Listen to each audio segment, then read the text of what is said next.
দাও পয়সাও দিয়ে দাও হচ্ছে দেশি হাঁস ভাই দেশি মুরগি ভাই একটা খুলে একটু দেখাই দাও একটু গাই হবে ভাই খুব সুন্দর দেখেন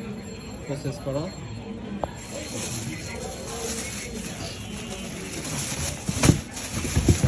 দুইটা হাড় যাচ্ছে আর 4 পিস মুরগি মুরগির কোয়ালিটিগুলো দেখেন এখনো তৈরি কালা মুরগি আর হচ্ছে কাজলি মাছ রেডি টু কুক যাচ্ছে আর ছোটো কিছু মাছ দিচ্ছে সবগুলোই হচ্ছে রেডি টু কুক চিংড়ি মাছটা ছাড়া আর কি এগুলো হচ্ছে দেশি চিংড়ি মাছ আর এখানে হচ্ছে ভাই এইটা একটা কাজ করা লাগবে এটার ভিতরে দুইটা মাছ হচ্ছে ভালো করে